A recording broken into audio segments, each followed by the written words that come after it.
Welcome to Rob on Holiday. Now we come to Disneyland Paris a lot, so what we're going to do today is give you a guide to how to get the most out of your visit. Now whether it's your first time visit or your regular visitors like us, hopefully there'll be something in this guide for everybody. This is the new guide for 2025, so let's get on with it.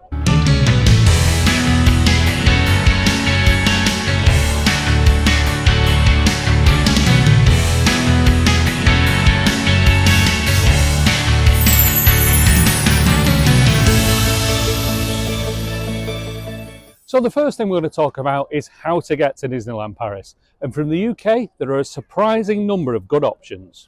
There are three main options to choose from: flying, taking the train, or driving. Our preferred option is to fly.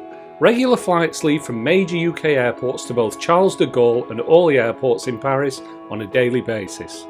We fly into Charles de Gaulle, and the flight from Manchester is just over an hour. From there, it's a 45 to 60 minute taxi ride to the resort, which costs around €100. So we're in the arrivals hall at Charles de Gaulle Airport in France. If you want to get a taxi to Disneyland or anywhere else in Paris for that matter, it's very easy, just this way. You can also book a seat on the magical shuttle from either airport. A one-way ticket costs €24 for adults and €11 for under 12s and can be booked in advance on the shuttle's official website. Just bear in mind that the shuttle is only available in daytime hours and it may take several stops before it gets to your hotel. Now let's talk about taking the train. Currently there are no direct trains from London to Marne-la-Vallée, the train station at Disneyland Paris. Instead, you have to switch trains at either Lille or the centre of Paris, making the journey, including changeovers, around 4 hours. However, the big advantage of taking the train is that it takes you to right outside Disneyland, where you can then hop on one of the resort shuttles just outside the station to take you to your hotel. Finally, you could choose to drive to France. I've never done this, but my friend recently took the shuttle from Folkestone to Calais and filmed a few clips for us to show you what it's like. It takes around 35 minutes to get to Calais, and from there it's a further 3-hour drive to Disneyland Paris. Next up, we're going to look at where to stay during your time at Disneyland Paris. Now there are a few options, but we recommend staying at one of the 6 on-site hotels. So let's take a look at them now. The cheapest of the 6 hotels is the Hotel Santa Fe, a Cars and Southwest American themed hotel about a 25-minute walk from the parks. While the facilities are basic, the rooms are clean and comfy, and you get all the perks of staying at a Disney hotel. Just across the river is the Hotel Cheyenne, a Western themed hotel. This is still on the cheaper side, but it's got a fantastic buffet restaurant and is slightly closer to the parks. This is one of our top picks when staying at Disneyland Paris. Our other top pick is the Sequoia Lodge, which is themed to the National Parks of California. This is slightly more expensive than the Cheyenne, but it does feel like a step up in quality with a swimming pool and a cosy bar with a fireplace that's perfect on a winter trip. The Sequoia is also one of 3 hotels on the shores of Lake Disney, just a 5-minute walk from Disney Village. At the far end of the lake is the Newport Bay Club, a New England nautical themed hotel also in the moderate pricing category. Closer to Disney Village is the Hotel New York, the Art of Marvel, a luxury hotel combining elements of New York and Marvel theming, with an exclusive superhero meet and greet opportunity on site. But the most expensive and most luxurious hotel on property is the Disneyland Hotel, a princess-themed 5-star hotel located right at the entrance to Disneyland Park. As you might expect, this experience comes with a hefty price tag. Whichever Disney hotel you choose to stay at, you'll benefit from several guest perks. These include free bus transportation to the parks and extra magic time, which allows you to enter the parks 1 hour earlier than the day guests. Other accommodation options include the Davy Crockett Ranch, a Disney resort with 6-person cabins located a 15-minute drive from the parks, and Les Villages Nature, a Center Parcs resort with paid transportation to the parks. There's also the Good Neighbour hotels. Whilst these aren't official Disney hotels, they do offer bus transportation to the parks and usually come in at a much lower price point. We stayed at the B&B hotel a few years ago, and while the rooms are very basic, this is a great option for staying on more of a budget. Anyway, with all that out of the way, you're going to want to know what's in the park, aren't you? So let's get going. Whether you're entering the main area of the resort from the hotels or from the train station, you'll have to go through security. This is a quick and simple process. You just put your bags through a scanner and walk through a scanner yourself and you're good to go. If you're walking from the hotels that are situated around Lake Disney, once you're through security, you can go through Disney Village here. Now, if you look behind me here, you can see that a lot of Disney Village is still under refurbishment, and that's expected to be ready by the end of 2025. Anyway, you go straight through the village there. It's only about 10 minutes walk to the front of the two parks. Let's go.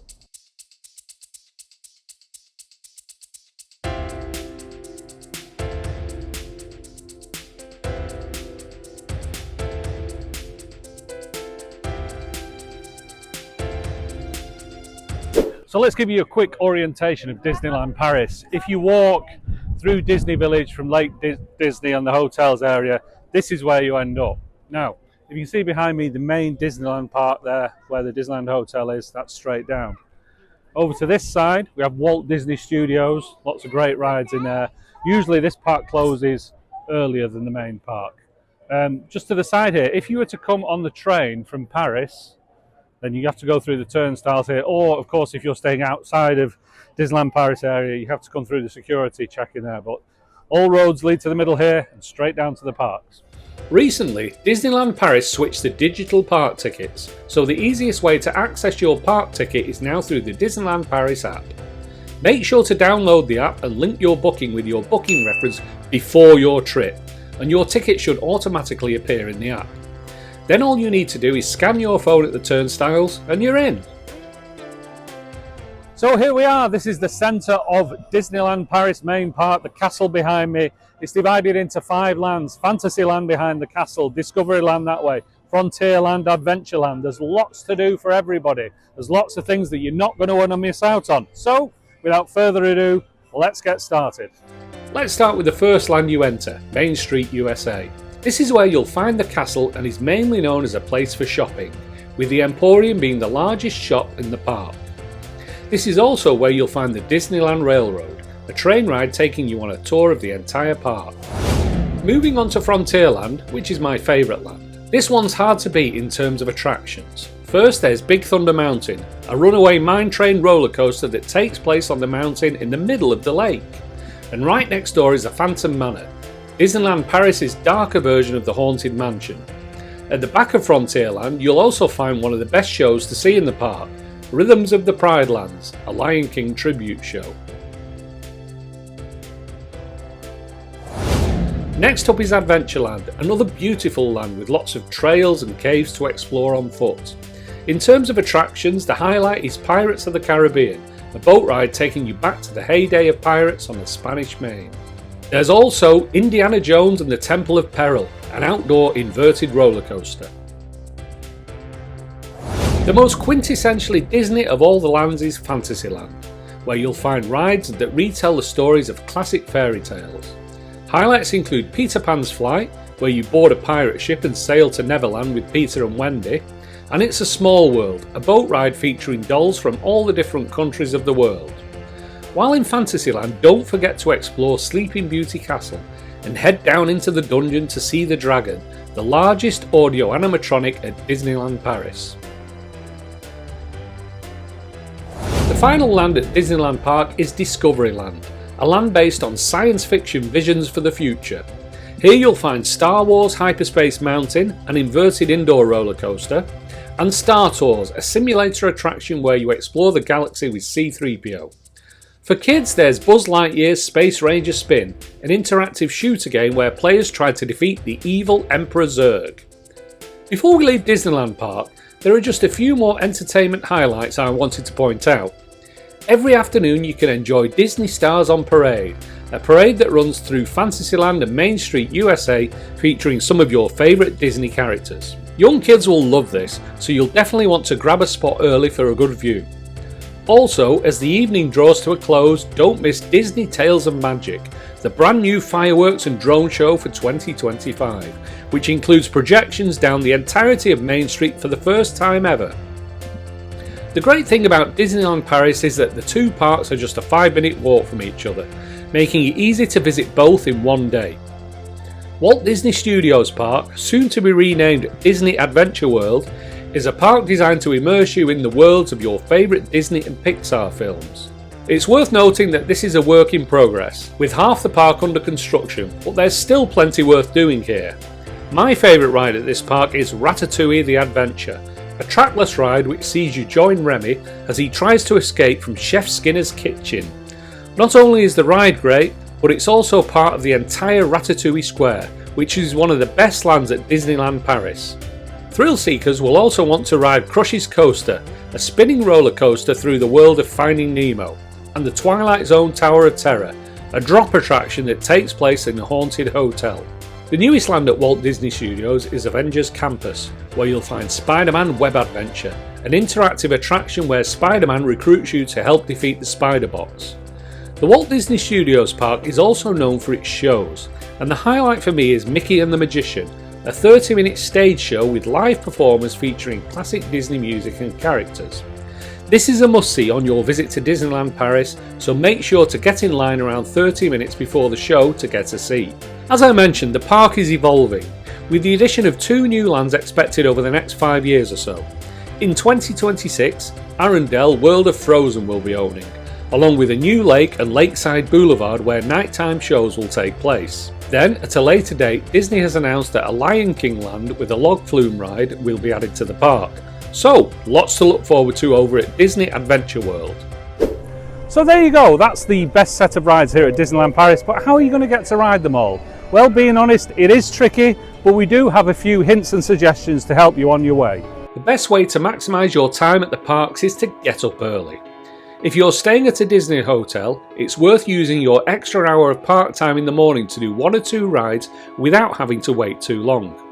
My recommendation is to head over to Frontierland and ride Big Thunder Mountain in extra magic time. Or, if you have kids, head to Peter Pan's Flight. There's no doubt that the first few hours of the day are when the park is at its quietest, so make the most of it by getting up early. If you're not a morning person, you could opt to pay to skip the line at some of the rides using the Premier Access service. You can book Premier Access passes through the Disneyland Paris app, and the cost per ride ranges from around €9 up to €20. While you absolutely don't need to pay for Premier Access to have a good time, it can be useful if there's one ride you really want to do and don't have time to queue for. If you want more information on Premier Access, check out our full Premier Access video. So everything we've covered in the video so far is things that you can expect to see every year when you come here to Disneyland Paris. But in this next section, we're going to look at things that might be new for 2025 or things that we expect to be happening in 2025. I already mentioned the first new offering, the new fireworks and drone show, Disney Tales of Magic, premiered on the 10th of January 2025. And that's not the only new entertainment in 2025. From the 19th of April to the 7th of September, Disneyland Park will be hosting Disney Music Festival, an event featuring character meet and greets and shows across the park. Over at Walt Disney Studios, the new entranceway, World Premiere, will be opening in spring 2025. World Premiere is designed to reflect the theatres of the old Hollywood and will be home to a new quick service restaurant, the Hollywood Gardens Restaurant. And most, if not all, of the Disney Village renovation project is expected to be completed in 2025, bringing all new shopping and dining options to the resort. This will include 3 new stores, a new Italian restaurant and a new McDonald's. Speaking of dining, food is another important part of any trip to Disney, and Disneyland Paris has some great options. There are 3 types of food establishment at the resort: kiosks and snack stands, quick service restaurants and table service restaurants. Some of my favourite snacks include the cakes at the Cable Car Bake Shop on Main Street, churros from Casa de Coco in Frontierland, ice cream from the March Hare in Fantasyland, and crepes from one of the many stands across the resort. When it comes to quick service meals, highlights include the burritos at Casa de Coco in Frontierland, the fish and chips at Toad Hall in Fantasyland, and the pizza and pasta at Bellanotte also in Fantasyland. In the Walt Disney Studios Park, Stark Factory also has some decent fast food pizza and pasta. And finally, there's the table service restaurant. These need to be booked before your trip via the Disneyland Paris app. Disney hotel guests can book restaurants up to a year in advance. My recommendations are Agrabah Cafe in Adventureland, Waltz on Main Street, the Chuck Wagon Cafe at the Hotel Cheyenne, and the Hunter's Grill at Sequoia Lodge. For a full list of restaurants, head to the Disneyland Paris website or app. So that's pretty much everything we've got for you on Disneyland Paris. However, we have got a few extra tips just to help you squeeze that bit more out of your visit. Tip number 1. Download the Disneyland Paris app. You've heard me mention it several times throughout this video, and that's because it's almost a necessity at this point for your Disneyland Paris trip. It's where you'll find the park tickets, a map of the park showing all the attraction wait times and show times, menus for the restaurants, the restaurant booking system, and the Premier Access booking system. So if you want to make the most of your trip, download the app. Tip number 2, wear comfortable shoes. You'll be walking many miles each day for your trip, so make sure you have the appropriate footwear for what is essentially a walking holiday. Tip number 3, take a break in the middle of the day. Disney parks can be long and tiring, so it's best to get up early and make the most of a quieter park. Head back to your hotel for a couple of hours in the middle of the day, and then head back out refreshed for an evening in the parks. Tip number 4, have a plan. You can't do everything in just a few days at Disneyland Paris, so you need to do your research and decide what your priorities are before you get there. Thanks for watching Rob on Holiday. We hope you enjoyed our guide to Disneyland Paris in 2025. If you've got any questions, please put them in the comments below. We're more than happy to answer them. In the meantime, thanks for watching Rob on Holiday, and we'll see you next time.